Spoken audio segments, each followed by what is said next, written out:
Everybody to I'm going to be presenting Tess the Devils. I'll go on to the PowerPoint now. Present. There we are. So this is Tess the Devils, which I read just before Christmas. I think I read it and really enjoyed it. Yes. So this is, I just, in case you haven't read it, or if you don't know the story, this is just a basic summary.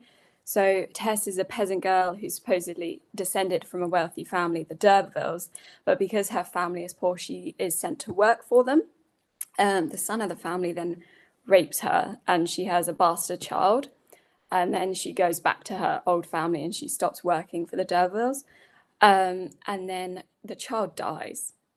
So she goes to work. I don't know why that's funny. I don't know why I'm laughing. And then so she goes to work at a dairy farm and falls in love with a man called Adriel Clare. She marries him, but she never tells him. She tries to, but she never tells him that she's had this child until after they're married, and she tells him on her wedding night. And then he can't deal with it, so he goes to Brazil and he's goes in search of farming land because there's promise of a new land. And he tells her he will come back for her. She works at other places and meets the D'Urberville son again, who raped her. I won't spoil the ending in case you want to read it. That's just kind of takes it up to the main bit of the book, and then the good bit starts after that, really. Hardy doesn't use his literature to make a point of feminism because his focus is pastoral literature, landscapes, and Tess is the eponymous character, which I will go on and talk about. But I thought I would touch on the theme from last term and just build on it. And look at the contradictions from a feminist perspective in the modern day. So of feministic characters. So Tess is a disproportionate character to the book, meaning she is more important than anyone else in Hardy's novels. And Hardy shows events and people only matter to the story if they affect Tess. So it's all centered around Tess, really, and the impact every other character has on her. So all other characters diminish at some point in the book and are changed in the reader's eyes. So we we have changing perceptions and opinions on every character except for Tess. She is shown to be the most important thing, and our opinion isn't supposed to change on her. We might think she's, we might impose modern standards upon her, but in the eyes of the book, she is not supposed to change. So when she confesses to Angel about her sins on her wedding night about the bastard child, she almost immediately fights for him and tries to persuade him by justifying and explaining herself, which is the first time she actually does this. And because at every other point up to this point, she's very, I don't know how to say it, like she's like, oh, Angel, I love you so much, I'm not worthy of you. And this is when we kind of see her start to change a little bit. And she has these characteristics of a modern woman, a modern feminist, as I would say. As well as one of her last letters to Angel expressing her views of this unjust treatment. And when she eventually, oh wait, I shouldn't say that actually, because that's a bit of a spoiler. So I won't tell that, but there's another point where she is completely very modern as a feminist. So I think these are signs of hope. So then lastly, Hardy plays on the reader's opinions by making them dislike Angel and Alec, the two lovers. And in fact, most of the men in the story, in turn, showing that they are not as perfect or important as Tess, which I think is quite feministic. So that's, and then not feministic is Hardy wrote Tess, and obviously he's a male, and therefore she is viewed from his perspective and unconsciously subjected to the male gaze throughout the book. She is sometimes objectified, and in the descriptions of her, and even when she's not, a man writing at this time would be thinking about women in a certain way. So I don't think she can escape that in the book, even though he's not trying to objectify her. It's just obvious, or not obvious, but it's bound to happen. And lastly, he wrote her to be a woman of her time, not, modern in our sense of the word, but to fit in with the pastoral genre. But as a result, she is objectified and shown to be weak and unworthy of her husband at times, especially before she's married, because of her previous sin. So I will move on. So the extended metaphor between the landscape and Tess. So each phase of her life and change in overall emotion is characterized by a different setting and tone to the landscape, which reinforces and reflects her emotion at every stage. There is really no separation between her and the landscape at any time in the book, which makes it really, really strong. So we see her and the landscape change together at all times. So they are never separated. The photos here that I used are from the film, which show the very start, when she's supposed to be a young girl, and at the very end, after she's married Angel and after a very turbulent life, really. So these, even though it doesn't show much, and you can't really see the setting very well, I think it is rather clear because you can see the fog and the different lightings. And the centrality of Tess' emotions make the reader really empathize with her, which is exactly what Hardy wanted for the eponymous character.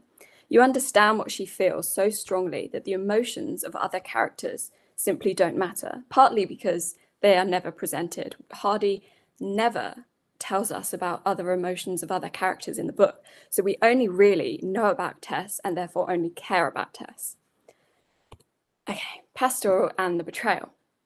So I chose this photo because although it is a piece of modern machinery, which they wouldn't have had at the time, I think it conveys the sense of menace that Hardy portrays modern machinery, modern of the time, to have on the agrarian setting. The farming machinery in the book not only tortures Tess, but allows her to be seen and later manipulated by Alec.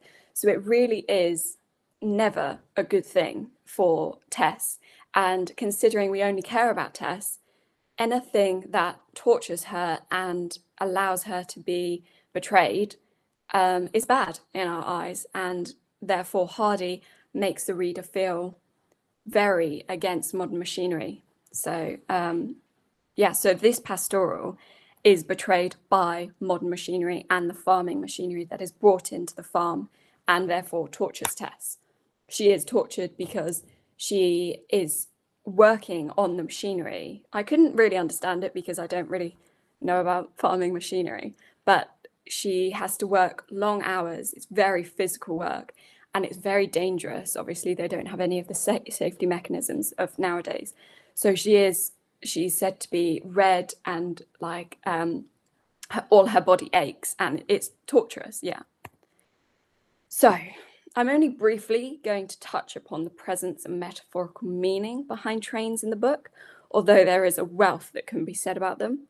Trains are important because they are a symbol of moving forward, literally and metaphorically, with the Industrial Revolution imposing on Tess's time, really, and the future being about machinery and city life and, how modern day is for us now. It's encroaching on Tess's time. Tess never gets on a train in the book, which shows or might show that her life being a dairymaid in the countryside is one that shall be lost, possibly, if the sense of moving forward and moving into the 20th century, she's not moving with it. She's not moving forward, and therefore her life and that pastoral life, and it will be lost. I think Hardy might say. Okay, yeah. And Hardy also portrays trains to be a deception of the countryside, intruding and somewhat ruining the natural landscape. We see Tess and Angel go to the train to deposit milk for the city. And we see this bountiful countryside with berries, and it's really plentiful, and there's just like animals everywhere, lots to be eaten. And then we go to the train and it's just very almost harsh with the big jets of steam and all this bright metal, and it's it's a big contrast and juxtaposition that we are made to feel doesn't belong in the countryside. And finally, betrayal. So the pastoral theme throughout the book is made more significant by the betrayal of the countryside, by the intrusion of machinery and trains, which I've just touched upon, and the emergence of modernism, which, yes, Tess is also betrayed by both of her lovers, Angel and Alec, and her sins. I emphasize sins in inverted commas because her own rape is not a sin, but in the book it's rather ambiguous and is referred to and treated as a sin. Therefore, her betrayal is unjust and a downfall that mirrors the betrayal of Wessex by modern machinery.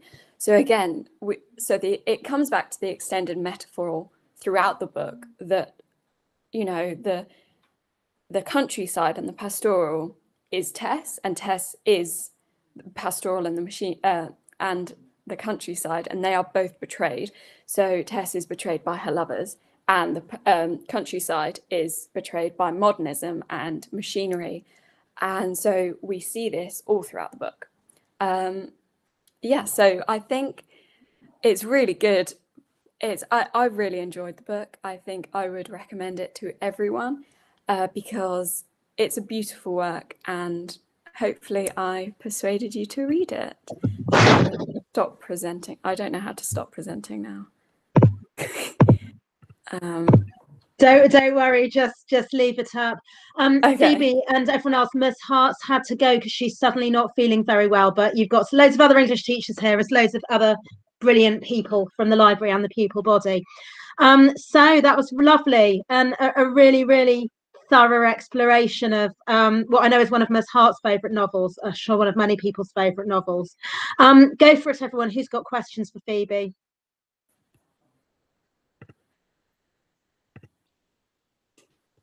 It's not really a question, but I thought that the comparing of Tess being the countryside was really interesting, and I hadn't thought about that before. So thank you. No problem. Sorry, you might have asked this at the beginning because I was a couple of minutes in, but who here's read it? I mean, I know English teachers and librarians will have. What about pupils? Who here has read Tess and who here is yet to have that pleasure? Anyone else read it? Okay. I mean, hopefully what Phoebe just said has really encouraged you to give it a go. It's such an interesting novel, and as you probably gathered from what Phoebe said, if you had to summarize Tess of the D'Urbervilles in one word, I'd probably go for the word change, because it's just so much part of I mean, he wrote it in the 1890s but set it a little earlier in the 1870s, and what Hardy's really focusing on in so many ways is the lost way of life. Phoebe, you talked a bit about the trains. Anything else you noticed about machinery in the novel? What about the harvest things? Do you remember that at all? Oh, you're on mute, my love. Sorry. Go for it. The machinery that tortures her. I touched upon that like briefly. And the threshing machine and the reaping machine. Mm. It's really about how, in a sense, you had this kind of almost Eden-like agricultural world, and in many ways, it's you know, as you said when you were talking about the train, the outside world very much impinges on that. Any more questions for Phoebe at all, anyone? No, I just want to say I thought it was brilliant. Well done, Phoebe. It's fantastic. Thank you. I was just wondering have you got plans to read? What are you planning to read next? Any more Hardy or something different? I'm in the middle of Picture of Dorian Gray, so I probably will write a blog post about that. Fantastic. That's always the right answer, isn't it? English teachers, which Hardy would we recommend next? If you've read Tess, what's the next Hardy? Would anyone say? I think Phoebe should read Jude the Obscure. If she's looking at interesting female characters, I think that's a great place to move on to. And Phoebe, I was going to ask you a question. You were obviously talking about Tess a lot, but I was wondering in terms of the men in the novel, if you'd thought, obviously you talked about the rape and everything, but how do you think Hardy presents masculinity in this novel? Because we've got a number of different kind of competing sort of masculine characters here.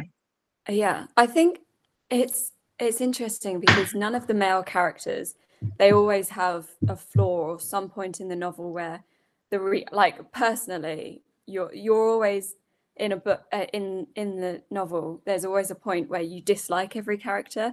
So you dislike Angel for leaving, and when Tess realizes that it's not her fault at the end of the novel, like you really dislike. I think he's saying that masculinity is possibly toxic. I feel that's quite modern to say that, but maybe I don't. Yeah, I think because you don't like, you're not, well, I feel like you don't like any male character within the book, so it's interesting. Yeah.